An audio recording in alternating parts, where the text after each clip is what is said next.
Hello everyone, Assalamu alaikum. Hope you all are doing well. I'm also over the moon, and it's been a long time I didn't upload any video because I was a little bit busy. It's not like that I was busy.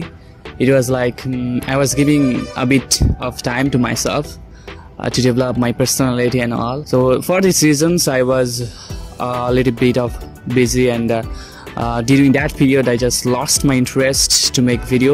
Now again I'm back in front of you people. I think you already got to know that what I'm gonna discuss about in this video. I will just share with you people about my experience, how I got 6.5 overall band score in IELTS just within 1 month preparation. It's not like that. যদি আপনাকে কেউ বলে যে আপনি এক মাসের মধ্যে IELTS 6.5 পেয়ে যাবেন, এটা আসলে সেরকম কিছু না। IELTS এক্সাম যেহেতু একটা ল্যাঙ্গুয়েজ টেস্ট এক্সাম, সো এটা ডিপেন্ড করে আপনার ওভারঅল ল্যাঙ্গুয়েজ স্কিলের উপর। অনেক স্টুডেন্ট আছে যারা আপনার অনেক আগে থেকে ইংলিশ নিয়ে অনেক বেশি চর্চা করতো বা অনেক ধরনের মুভি দেখে, বই পড়ে। এই ধরনের স্টুডেন্টদের জন্য আসলে এটা খুব ইজি হয়ে যায়। সো আপনাকে যদি কেউ এসে বলে যে আমি এক মাসের প্রিপারেশনে অথবা এক সপ্তাহ 15 দিনের প্রিপারেশনে IELTS ব্যান্ড স্কোর 7 পেয়েছি, 7.5 পেয়েছি আর 6.5 পেয়েছি, so it's not like that. এটা এমন না যে উনি আসলে এক মাসের প্রিপারেশনে এটা পেয়েছে। এটা আসলে খুবই লং একটা প্রসেস। যারা আগে থেকে ইংলিশের প্রতি লেগে থাকে বা ইংলিশে মুভি দেখে, গান শোনে, লিসনিং করে এবং বিভিন্ন সময় প্র্যাকটিস করে, তাদের জন্য এটা ইজি হয়। এবং যারা আসলে beginner, it's really quite tough for them because it's a completely new language system where you will come and where you will learn. You have to speak in English as well, so you have to show your confidence, your fluency and all.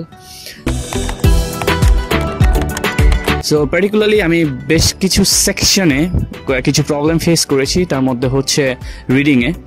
আমি যেহেতু last 3 বছর ধরে এখানে পড়াশোনা করছি ইন্ডিয়াতে, so আমি English মিডিয়ামে পড়াশোনা করছি, যে কারণে আমার খুব বেশি টাফ মনে হয়নি, বাট তারপরেও it's really little bit tough for me, especially the reading sections while I was writing my exam.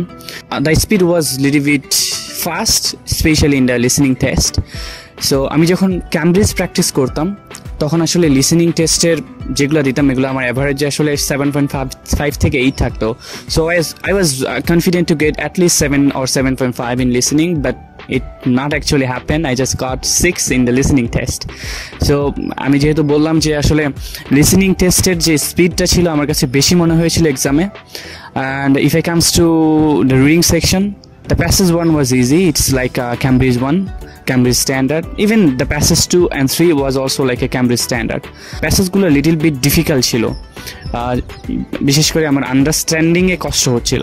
So আপনার যদি আগে থেকে ইংলিশের প্রতি, ইংলিশ রিডিং এর প্রতি একটা হ্যাবিট থাকে, বিভিন্ন ধরনের নিউজ পেপার পড়ে থাকেন, সো আপনার জন্য এটা ইজি হবে। আমি আসলে এরকম করিনি আগে কখনো, বা ইংরেজি বই বলেন অথবা নিউজ পেপার বলেন, এগুলো প্র্যাকটিস খুব কম করা হয়েছে বা আমি এগুলো কম পড়াশোনা করি। এই জন্যে আমি আসলে ডিফিকাল্টি ফেস করেছিলাম রিডিংয়ে।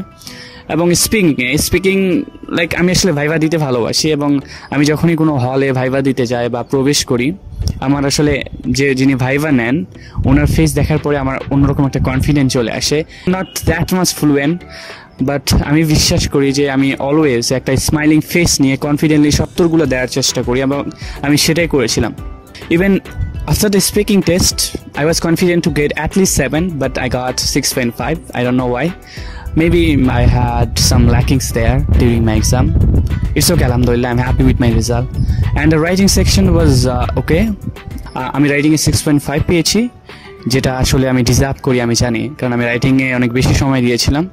সো কিছু জিনিস আছে যেগুলো ফলো করলে আপনি ইজিলি 6 to 6.5 আপনি রাইটিং এ পেয়ে যেতে পারেন। এই ছিল আমার ওভারঅল আসলে experience. IELTS is not a difficult task if you are planning to go for IELTS, and if you are planning to go abroad for your higher education, you are always welcome to do that. Just give your best. It's not difficult. If you want by your heart, then nothing will difficult for you. Everything will be easy for you. সবার জন্য শুভকামনা, all the best, এবং অনেকদিন পর তোমাদের সাথে দেখা, এবং জানাও আমাকে এরপরে তোমরা কি বিষয়ে ভিডিও চাও। এবং আমি অলরেডি গ্র্যাজুয়েশন শেষ করে ফেললাম ইন্ডিয়াতে। Maybe within 1 month I will go back to my country. So guys, আজকে এই পর্যন্তই। দেখা হবে আবার কোনো ভিডিওতে। আল্লাহ হাফেজ।